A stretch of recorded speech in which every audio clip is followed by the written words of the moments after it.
For a full year, I just went to all the other coffee shops in the city. So I've been to almost every coffee shop. I sat by the register, just listened to what people was talking about, felt the vibes. When I tell people, hey, man, nobody else is doing this the way that we are doing it. Nobody else is doing this the way that we're doing it. I've been to everybody's shop.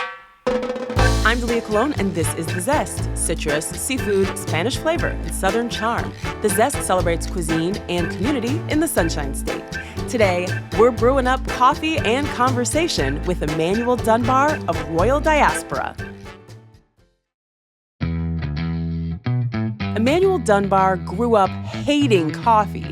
Now, coffee is his life. Emmanuel owns Royal Diaspora Coffee Company. It's a cafe and community gathering space in Tampa. While Royal Diaspora is a proudly Black-owned business, Emmanuel's customers are as diverse as the way they take their cup of joe, so everyone should feel welcome. We recently visited Emmanuel at Royal Diaspora, and he made me a fantastic decaf oat milk latte. Don't judge me. In this conversation, Emmanuel breaks down his love-hate relationship with coffee. Spoiler alert, it was never about the taste. He also shares his big plans for the space, which go far beyond Java beans. Thank you so much for having us. We're sitting here in Royal Diaspora on Bush Boulevard, in the heart of Tampa. We've got, we can hear your fridge in the background. There's traffic going by. You're in the heart of the city. Okay, so how'd you get into coffee? Was there a moment when you knew coffee is going to be bigger for me than it is for the average person? I remember maybe this was like 2015 or 2014. I was just like nagging my wife about like having a coffee shop, wanting to get into coffee. And she said the words that kind of changed my life up as far as like the coffee and everything that we're doing now. She was just like, stop talking about it and do it. Oh, yes. I like her. Me and my mom are really close. My siblings are a little bit older, so my whole high school career, my whole high school life, I was in the house by myself with my mom, and we moved around a lot. Everything, my whole life was really not consistent. We stayed in a lot of different places. We move almost every year. But the one thing that was consistent is every morning my mom got up and made coffee. Ooh. If we was in a hotel, if we was at a friend's house, if we was at our own place, she always got up and made coffee. And if she didn't, she went to the Dunkin' Donuts where they knew her name and she didn't even have to order. She just pulled up and they was like, hey, Miss Susie, come on up. So my mom really loves coffee and has always loved coffee. Not the way that I love coffee, but she's loved coffee. I think that's my inspiration about making a coffee shop. Aw. So coffee is home. Coffee is home. Royal Diaspora. I love the name. How did you come up with that name? So the word diaspora just means scattered. When we were thinking about what we were going to name the company and the logo and everything like that, I always have been a person who loves to collaborate. I love bringing people in. I love being on a team. The word diaspora means scattered, and coffee is originally from Africa. It's from Ethiopia. And when they came and they took the people, they took the coffee too, and they planted it in the places that they went. So the places that they colonized, they took the coffee with them and they planted it there. So not only did the people of the diaspora get scattered, but the coffee also got scattered with the people. So this came together with the Royal Diaspora. I love that. And when I hear diaspora, I'm like, okay, this is a Black-owned business. I want to support it, okay? Right. So do you find people coming in because they want to support a Black-owned business? Absolutely. Like we have people who are, if it's any event going on in the city, we are going to be very busy with people from out of town coming in, people driving from Orlando, driving from Sarasota, driving from all over the state just to come here. If they're coming into town, they want to make it a point to come to Royal Diaspora. Like we have Black people who are coming from all over, who are just grabbing stuff off the shelf, who want to support. And I think that has been one of the most eye-opening things. Like they always say, hey, Black people are like crabs in a barrel, right? What do you mean crabs in a barrel for people who don't know? So they say Black people are like crabs in a barrel. And that we, like whenever we're trying to climb to the top, someone's always pulling you down, right? But the key question is, why are the crabs in a barrel? That's not where they're supposed to be. They're supposed to be on the beach. Do the crabs act like that when they're on the beach? They do not. So putting us in a barrel is just the same thing that they did when they took all these black people and they took all these resources and they put us all in the projects. And then they say, oh, it's so violent there, but yeah, this is a system, this is a place that you made. What about if you give us the opportunity, equal footing? What can we do? Yes. So, don't get off my high horse. No, I love it. Stay on the horse. I'm climbing up the horse with you. And speaking of climbing with people, you are very adamant about supporting other Black-owned businesses. I'm looking around the shop. You've got like products and business cards of other people. Why is that so important to you? So since 2017, when I came back from Brazil with my coffee, I've been to every coffee shop in the city, and it was hard for me to get people to even take free samples. Why? I don't know. So I always said, when I get my space, man, I'm gonna make sure that I give people who are making products an opportunity to have their product be seen. And if you look, like you said, if you look around the shop, you see this. We have different vendors, from food to candles. And if you see the art that's in the shop, is different local vendors that we let them come in for a month, and they have opportunity to sell their products or promote their products. And then after a month, then we take them down and we put new products up. So if you make art or you do anything in the city and you want a place to highlight your product, come in, and as long as you got your EIN number and you have your insurance, you have all your paperwork right, we'll put you in. I love that. What would you say has been the toughest part of your journey? And it's probably hard to even separate what is a normal barrier that any entrepreneur would overcome and what are the added challenges as a Black-owned business owner. Mm-hmm. I want to see how far I want to go with this. Go all the way. The first thing I would say is if anybody is making a food, if you're going to get into a restaurant or if you're going to make a coffee shop or a bakery, I would say the best advice that I can give you is go to a location that has already been that before, or a place that was that great before you or have already been that in the past. We spent a year trying to get permits to get the appropriate zoning and all that stuff in this location, and that cost us about $35,000 because we was paying rent here the whole time that we wasn't using the location. How long have you been in this location? In this location, we've been in this location since 2024. Oh, pretty recent. Yeah, but we didn't open up until April. This past April? Yeah. What? Yeah. April 2025. April 2025. Okay. So for a full year, I just went to all the other coffee shops in the city. So I've been to almost every coffee shop. I sat by the register, just listened to what people was talking about, felt the vibes, felt like what everybody was doing.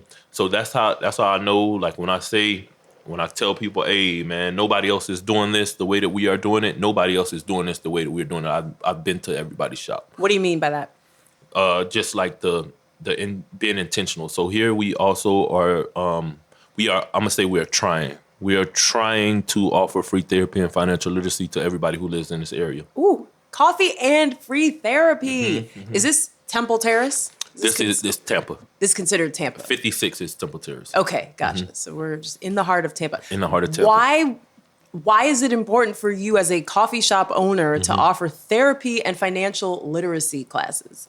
I think that like nothing really matters if you're not mentally available, right? So if you're not mentally available, it doesn't really matter anything else that's going on in your life if you're not right in your head, if you're having mental health issues.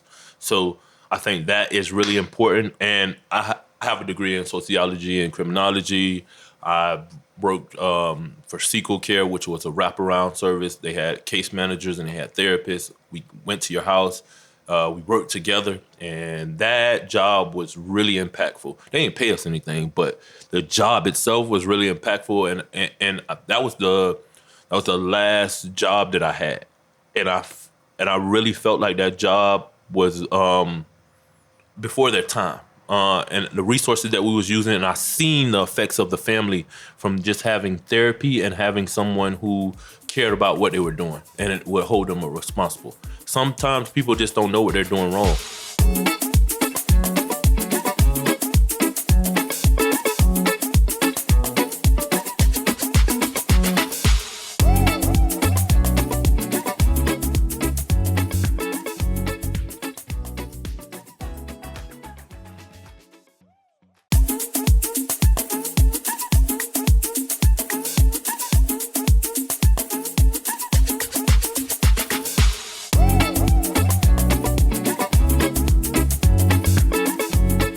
your t-shirt, it's Royal Diaspora Coffee Company, and it says quality, power, community. Community. So that really encompasses the community aspect of it. And that's what we're trying to do.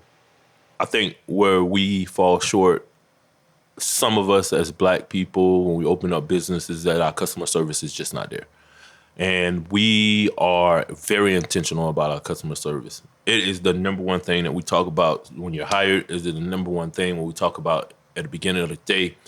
Like I tell them, Walmart sells milk for $2.50. Publix sells the same milk for $4.85, and people would rather go to Publix because of the customer service. People will pay more to feel better. Yes, to have a shopping cart that works. That works. That works. No shade to Walmart. Right. Yeah, you have a poster here with Anthony Gilbert of Call Anthony, who reviews mom and pop food spots online, and we had him on the podcast. That's and my guy. I know, I love him. He's got his own banana pudding latte here. I have to try that the next time I come. But he said the same thing. Like, a lot of these small businesses don't realize what they're doing wrong. Our food is good. Our location is good. What's the problem? Well, maybe the person behind the counter had an attitude. Right. Yeah. Right. So that's so important. It's so important, man. And just paying attention to the quality. Everything that we have is quality. We're not taking any shortcuts. Yes. First of all, our coffee is coming directly from the farm. Every coffee that we have here, I have a relationship with the farmer, or I went to the farm and got it myself. Where? We get coffee from Brazil, Guatemala, Kenya, Nicaragua, Jamaican Blue Mountain coffee.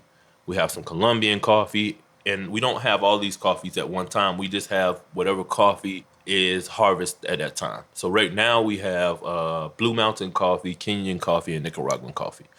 At the end of the year, we'll have a little bit more of the Central America and South American coffees when it's time to harvest. So we'll have a little bit more of the Brazilian coffees. We'll have some Guatemalan coffee. So we just try to just get the coffee when it's as fresh as possible, not order a whole lot of it.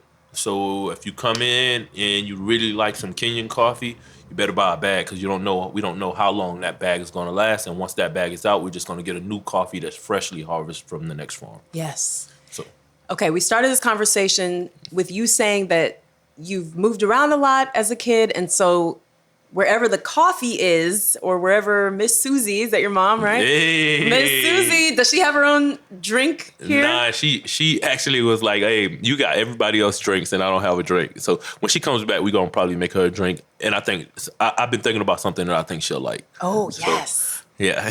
Okay, so wherever Miss Susie and the coffee are, that's home. That's home. What is it like? Talk to me about the experience of holding the mug, drinking the coffee. What is that for you that is so comforting? I think it takes me back to a time that was a lot more simple.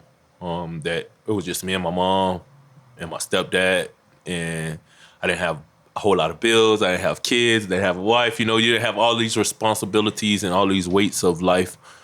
It just takes me back to a simpler time. That I think when things were a little bit easier. I love that. It's just like a cup of simplicity, right. Joy. Right. How old do you think you were when you started drinking coffee? 25. Oh, okay. Maybe 25. I thought you were going to say a kid. Nah, I hated coffee. Really? Yeah, I mean, my mom used to drink it all the time. She used to make us wait, make us late because she was making her coffee, or if she couldn't, she'll be like, oh, you got to get up 30 minutes early. We got to go buy Dunkin' Donuts. So it's always been like a inconvenience at first, but I didn't know that was quality time, and that on those rides we'll be talking, we'll be doing different stuff. So it was really quality time that I was spending with my mom. Wow. And when I got older, looking back on it, I kind of reflected on it. You get a different point of view. Hindsight is 20/20. Yeah. So I used to work at juvenile prisons, really, what it is. So to go to jail as a juvenile, you have to really do a lot. They're on like a point system, and it's really hard to get points. But once you start getting points, or once you get in front of a judge and he sees that you are habitual, it's really easy to get into a program.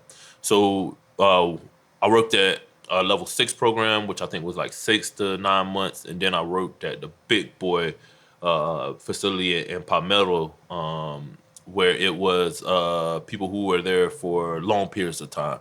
I think the longest was 18 months. But it really gave me an insight of what was going on in the system, and it really made me start getting on my own journey and making me think, okay, when I get a chance, I'm going to actually not be checking boxes and really help people if I have the opportunity to. That's amazing. And now you're doing that through coffee. Now I'm doing that through coffee. Incredible. Well, thank you for the coffee and the beautiful conversation. You're welcome. Emmanuel Dunbar owns Royal Diaspora Coffee Company in Tampa. It's such a cool space. I know you want to see pictures, so just head to Facebook or Instagram and search The Zest Podcast. I'm Dalia Colon. I produce The Zest with Andrew Lucas and Alexandria Ebron. The Zest is a production of WUSF, copyright 2025, part of the NPR network.